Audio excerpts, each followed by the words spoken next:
శుక్లాంబరధరం విష్ణుం శశివర్ణం చతుర్భుజం ప్రసన్నవదనం ధ్యాయేత్ సర్వవిఘ్నోపశాంతయేత్. అగజానన పద్మార్కం గజాననమహర్నిశమనేకదంతం భక్తానాం ఏకదంతముపాస్మహే. శాంతాకారం భుజగసేనం పద్మనాభం సురేశం విశ్వాకారం గగనసదృశం మేఘవర్ణం శుభాంగం లక్ష్మీకాంతం కమలనయనం యోగిహృద్యానగమ్యం వందే విష్ణుం భవభయహరం సర్వలోకైకనాథం. గురుర్బ్రహ్మ గురుర్విష్ణు గురుర్దేవో మహేశ్వరః గురుర్సాక్షాత్ పరం బ్రహ్మ తస్మై శ్రీ గురవే నమః. ఈ ప్రేరణకు కారణమైనటువంటి గురుదేవులు బ్రహ్మశ్రీ చాగంటి కోటేశ్వరరావు గారి పాదపద్మాలకు సభక్తిపూర్వకంగా నమస్కరిస్తున్నాను.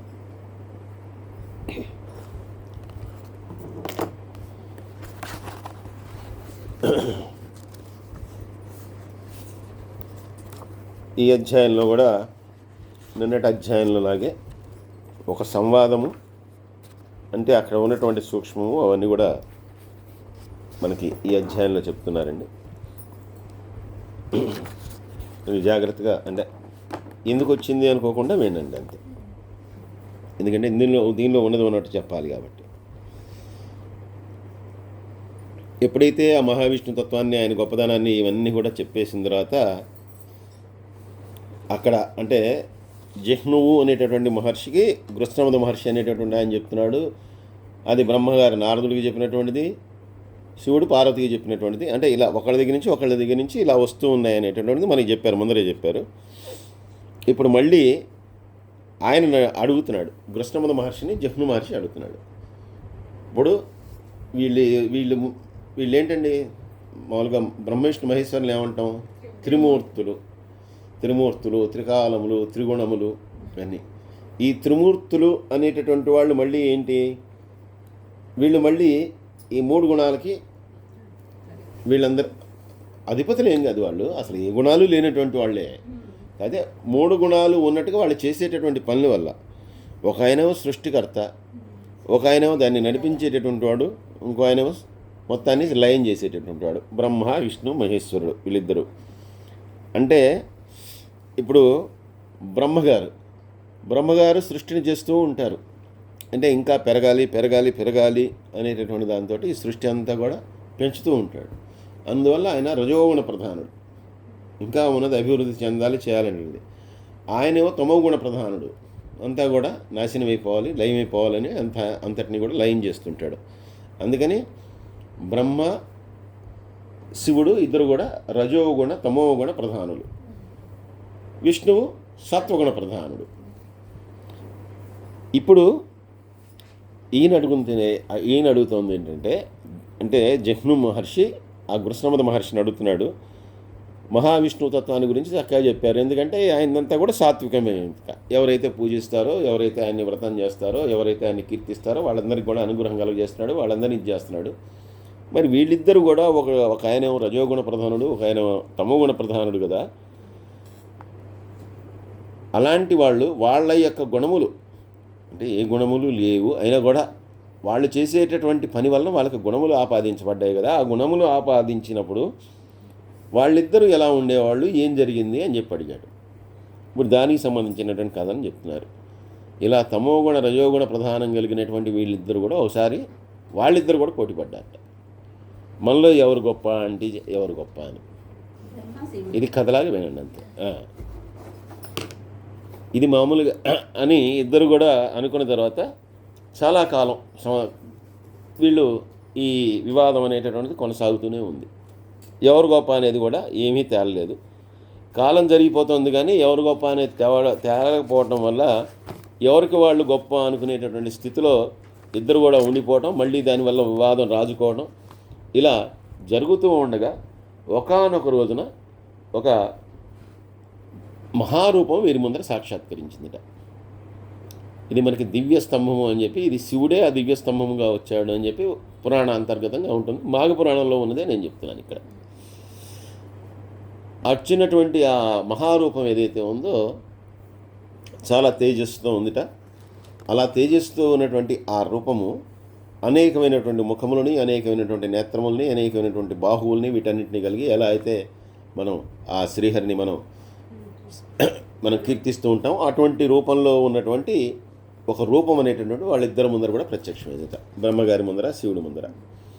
వెంటనే వాళ్ళిద్దరు కూడా వాళ్ళు తెలుసు కాబట్టి సహస్రాక్ష సహస్రపాది ఇవన్నీ కూడా వాళ్ళిద్దరికీ తెలుసు కాబట్టి వచ్చినటువంటి వాడు మహావిష్ణువే అని చెప్పి వాళ్ళిద్దరు కూడా అనుకున్నారట. అనుకుని వాళ్ళిద్దరూ అయితే ఇప్పుడు మన ఇద్దరి మధ్య వివాదం ఎప్పటి నుంచో ఉంది కదా, ఎవరు గొప్ప అని చెప్పి ఓ పని చేద్దాం, ఇద్దరం కూడా ఈ రూపాన్ని పూర్తిగా చూడలేకపోతున్నాం. అంటే కంటికి ఏదైనా కూడా మనం కంటికి కనిపించినంత వరకే చూడగలుగుతాం, కానీ కంటికి కనిపించినది చూడాలంటే మనం ఎక్కడికైనా వెళ్ళాల్సిందే. మనం ఇక్కడి నుంచి మహా చూస్తే కనుక ఏదో లిబర్టీ హాస్పిటల్ బోర్డో లేదా ఇంకోటి ఏదో దుర్గగుడి గోపురం ఏదో చూడగలుగుతాం, కానీ దుర్గగుడి ఆ గోపురాన్ని క్లియర్గా చూడాలంటే దగ్గరికి వెళ్ళాల్సిందే. కాబట్టి వీళ్ళు కూడా ఏమనుకున్నారంటే ఈ రూపం ఏదో తెలుస్తోంది, కానీ ఇది అసలు ఇదంతా తెలుసుకోవాలి, ఆది అంతము తెలుసుకోవాలి. కాబట్టి ఓ పని చేద్దాం, ఈ ఆది అంతం చూడటానికి మనం ప్రయాణం అవుదాం. ఎవరు మొట్టమొదటి తిరిగి వచ్చేస్తారు అంటే ఈ రూపం ఇక్కడ ఉంది, నువ్వు ఒకవైపు వెళ్ళు నేను ఒకవైపు వెళ్ళు, ఎవరు అది చూసి ఫస్ట్ వచ్చేస్తే వాళ్ళు గెలిచినట్టు, వాళ్ళు గొప్పవాళ్ళు. ఇద్దరిలో వాదం అదే కదా, ఎవరు గొప్పవాళ్ళు అనేదే వాదం అని చెప్పి వాళ్ళిద్దరు కూడా అనుకున్నారట.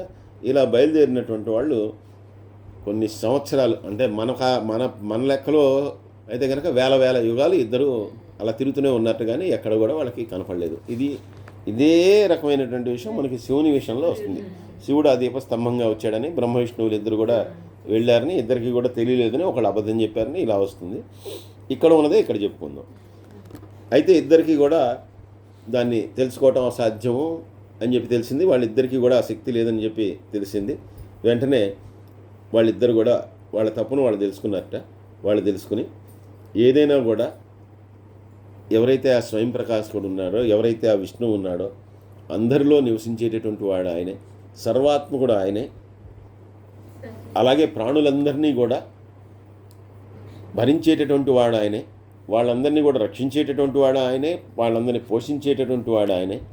కాబట్టి ఆయన కంటే మన ఇద్దరం ఎట్టి పరిస్థితుల్లో అధికులము కాము. ఇది కేవలం మనం ఇలా వివాదం పడుతున్నాం కాబట్టి మన వివాదాన్ని పరిష్కరించడం కోసమే ఆయన వచ్చినట్టుంది. కాబట్టి ఇప్పుడు మనకి అర్థమైంది, అబ్బాయి నువ్వు అంతా అని తెలుసుకోలేకపోయావు, నేను ఆదిని తెలుసుకోపోయాను, ఏది తెలియలేదు మనకి. కాబట్టి మనకంటే చాలా గొప్పవాడు, అధికుడు, సత్వగుణ ప్రధానుడైనటువంటి ఆ విష్ణువే. కాబట్టి ఇంతటితో మన వాదులాట మానేద్దాం. ఇప్పుడు యథార్థమైనటువంటి పరిజ్ఞానం ఏదో కలిగింది కదా, అందుకని ఆ యథార్థ పరిజ్ఞానంతో మనం కూడా ఉండిపోదామని చెప్పి ఇద్దరూ నిర్ణయించుకున్నారట. నిర్ణయించుకుని వాళ్ళిద్దరూ కూడా వెంటనే బ్రహ్మగారు ఆ శివుడు వాళ్ళిద్దరూ కలిసి ఒక స్తుతి చేశారట విష్ణువుని. అదంతా కూడా చాలా పెద్ద స్తుతి ఉంది వాళ్ళందులో ఆ విష్ణువుని అనేక రకాలుగా స్తుతించిన తర్వాత ఆ విష్ణువు ప్రసన్నుడై ఏ రూపంలో అయితే తాను ప్రత్యక్షమయ్యాడో అది అనంతమైనటువంటి రూపం కాబట్టి ఆ అనంత రూపమైనటువంటి దాన్ని ఉపసంహరించుకుని మామూలు రూపంలోకి వచ్చేసాడట. మామూలు రూపంలోకి వచ్చేసి, అంటే వారు ఎలా ఉన్నారో వారిలాగా వచ్చేసి వెంటనే మీ ఇద్దరు కూడా చాలా కాలం నుంచి వివాదం పడుతుండటం వల్ల ఆ వివాదాన్ని నిలుపు చేయటానికే నేను ఇటువంటి విరాట్ రూపాన్ని ప్రదర్శించవలసి వచ్చిందయ్యా. అంటే ఆయన విరాట్ రూపాన్ని ఎన్నిసార్లు ప్రదర్శించాడు అనేది కూడా ఇక్కడ మనం అర్థం చేసుకోవాలి. ఒక్కసారి చేశాడా, 2 సార్లు చేశాడా, 3 సార్లు చేశాడా, ఆ రోజే చేశారు కదండి, అప్పుడే చెప్పారు కదండి, ఎన్నోసార్లు ప్రదర్శించి ఉంటాడు. అంటే మన పురాణాలను బట్టే ఇది కూడా ఇక్కడ ఇందులో మాఘ పురాణంలో వచ్చిందంటే ఇది కూడా పద్మపురాణం నుంచో స్కాంద పురాణం నుంచో తీసుకున్న కథలే, కానీ వీళ్ళు రాసిన కథలేం కాదు. ఇవన్నీ కూడా వేరే పురాణం నుంచి తీసుకుని అక్కడి నుంచి తీసుకున్నాయి. ఇవన్నీ కూడా పద్మ స్కాంద పురాణాల్లో చెప్పబడ్డాయి. ఈ పురాణాలు వాటి యొక్క గొప్పదనాలు అక్కడి నుంచి తీసుకున్నవే. కాబట్టి దానిలో చెప్పినట్టుగా వీళ్ళిద్దరు కూడా అలా చేస్తున్నారు కాబట్టి నేను విరాట్ రూపాన్ని ప్రదర్శించానయ్యా. కాబట్టి నా విరాట్ రూపాన్ని చూసి దాన్ని భరించలేక మీ శక్తి ఏదో మీరు తెలుసుకుని ఇప్పుడు మీరు ఇద్దరు కూడా ప్రసన్న చిత్తులైపోయారు. మీ వివాదం సమసిపోయింది కాబట్టి దానికోసం మీ వివాదాన్ని పరిష్కరించడం కోసమే నేను రావటం జరిగింది. అయినా ఇప్పుడు ముఖ్యంగా తెలుసుకోవాల్సింది మీరు ఒకటి ఉంది. అదేంటంటే ఈ సృష్టి అంతా కూడా ఏర్పడింది 3 గుణములను ఆధారం చేసుకుని, సత్వరజస్తమో గుణముల్ని. అందులో రజోగుణ ప్రధానుడు ఒకడు, తమో గుణ ప్రధానుడు ఒకడు అని మీరే తెలుసుకున్నారు. నేను సత్వగుణ ప్రధానుడిని. కాబట్టి ఇందులో ఏది గొప్ప అంటే అన్నీ గొప్పే. ఈ 3 కలిస్తేనే ప్రకృతి, ఈ 3 కలిస్తేనే పంచభూతాలు, ఈ 3 కలిస్తేనే విశ్వము. ఈ మూడు విడివిడిగా ఉంటే దేనికి గొప్పదనం లేదు, ఏది గొప్పది కాదు, ఏది తక్కువది కాదు.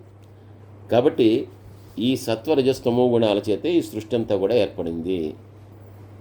ఈ సత్వరజస్తమో గుణాలు వలన ఈ ప్రపంచం ఏర్పడటం వల్ల మానవులు ఆ గుణాలకి లోపడి రకరకాలైనటువంటి గుణములను కలిగి వారు కూడా రకరకాలైనటువంటి కర్మల్ని ఆచరించి రకరకాలైనటువంటి ఫలితాలను పొంది సంసార చక్రంలో తిరుగుతూ ఉంటారు. సత్వగుణం అనేటటువంటిది అంటే ఏదైతే నాకు ప్రధానమైనటువంటి సత్వగుణం ఏదైతే ఉందో అది స్వయం ప్రకాశకమైనటువంటిది. కాబట్టి ఎవడైతే సత్వగుణ సంపన్నుడు ఉంటాడో, అంటే సత్వగుణాన్ని ఆశ్రయించి ఉంటాడో వాడు స్వయం ప్రకాశకుడు అవుతాడు. అంటే వాడు జ్ఞానాన్ని పొందుతాడు. అలా జ్ఞానాన్ని పొందినటువంటి వాడు మిగిలినటువంటి 2 గుణాల నుంచి విడివడి అంటే 3 గుణాలు ప్రతి వాళ్ళకి ఉండాల్సిందే, దీన్ని దాటి దానికి వెళ్ళాలంతే. కాబట్టి దాన్ని చేరుకుంటాడు. చేరుకుని వాడు నన్ను చేరుకుంటాడు. కాబట్టి శరీరం అనేటటువంటిది నశించిపోయినా ఆత్మ అనేటటువంటిది నశించదు. కాబట్టి ఆ ఆత్మ అనేటటువంటిది ఉద్దీపనం అవుతుంది వాడికి. ఆత్మ అనేటటువంటి దాన్ని తెలుసుకొని నాలో కలిసిపోతాడు. అందువల్ల ముగ్గురం కూడా 3 రకాలైనటువంటి విధుల్ని మన యొక్క గుణాల ద్వారా మనం చేస్తూ ఉన్నాం. ఒకళ్ళేమో సృష్టిస్తున్నారు, ఒకళ్ళేమో నేనేమో స్థితికారకుడిగా నేను వీటన్నిటిని కూడా పరిపాలిస్తున్నాను, ఒకళ్ళేమో లయ చేస్తున్నారు. కాబట్టి ఇది మనం ముగ్గురం చేస్తున్నటువంటిది. కానీ ఏ తమో గుణం అయితే ఉందో దానివల్ల అజ్ఞానం కలుగుతుంది, రజోగుణం వల్లనేమో కోరికలు అనేటటువంటి విపరీతంగా పెరిగిపోతాయి, సత్వగుణం అనేటటువంటిది అన్నిటినీ కూడా ఆ రెండింటి నుంచి కూడా విడివేడేటటువంటి ఒక మార్గానికి కారణం అవుతుంది. కాబట్టి 3 గుణాలు అందరిలో ఉండేటటువంటిది, అసలు ప్రకృతిలోనే ఉన్నాయి ఆ గుణాలన్నీ. అందువల్ల ఏది గొప్ప అనుకుంటే ప్రమాదం కలుగుతుంది. కాబట్టి దేనివల్ల ఉన్నతి కలుగుతుందో, దేనివల్ల ఉద్ధతి కలుగుతుందో, దేని వలన మనం జ్ఞానాన్ని పెంచుకోగలుగుతామో, మన ఆత్మని తెలుసుకోగలుగుతామో అటువంటి దానికోసం ప్రయాణం చేయాలి. కాబట్టి ఇదంతా కూడా జరుగుతూ ఉంటుంది. ఇది తెలియకపోవడం వల్ల మీ ఇద్దరికీ కూడా ఇటువంటి వివాదం కలిగింది. మొట్టమొదటి నుంచి అసలు ఉన్నది ఏమిటి అంటే మొత్తం కూడా జలము, అలాగే మొత్తం కూడా చీకటి, అంధకారము, ఎటువంటి వెలుగు లేదు, ఎటువంటి మిగిలినటువంటి ఏ పదార్థము లేదు. అప్పుడు సృష్టిని ప్రారంభించాలి అనేటటువంటి సంకల్పాన్ని కలిగినటువంటి నేను కూడా ఒక ముద్దలాగా ఉన్నాను. నాకు కూడా ఏ ఆకారమో ఏ రూపం లేకుండా ఒక ముద్దలాగా ఉన్నాను. అలా ముద్దలా ఉన్నటువంటి నేను ఎప్పుడైతే ఇలాగా సృష్టి చెయ్యాలి అనేటటువంటి తలంపు నాలో కలిగిందో అప్పుడు నాకు అవయవములు అన్నీ కూడా రూపుదిద్దుకున్నాయి. అంటే ముద్దలాగా ఉన్నటువంటి నేను ఒక ఆకారాన్ని దాల్చాను. అలా ఆకారాన్ని దాల్చేటప్పుడే ఆ ముద్ద నుంచి ముగ్గురుగా విడిపడినాం. ఆ మూడిట్లో ముగ్గురం కూడా సృష్టి స్థితి లయకి కారకులైపోయాం. 3 రూపాలుగా విడిపోయాం. 3 రూపాలుగా విడిపోయి మనం సృష్టి స్థితి లయలకు కారకమైపోయాం. అందులో బ్రహ్మగారు ఓ పోస్ట్ని తీసుకున్నాడు, నువ్వు ఒక పోస్ట్ని తీసుకున్నావు, అది సృష్టికర్తవి. అలాగే నేను పోషకునిగా అయ్యాను, శివుడు లయకర్తగా అయ్యాడు. అయితే ముగ్గురం వచ్చినటువంటిది ఎక్కడి నుంచి? ఒక పదార్థం నుంచే వచ్చాం. ఆ పదార్థాన్ని వచ్చే 3 భాగాలు అయ్యాం. అందువల్ల మనలో భేదం అనేటటువంటిది ఉందా? లేదు. అందరం కూడా ఆ ముద్ద నుంచి వచ్చినటువంటి వాళ్ళమే. గాజులు, నెక్లెస్, చేయి పోగులు, లేదంటే ముక్కు పెట్టుకునే కాడ అన్నీ బంగారించి వచ్చినటువంటివి.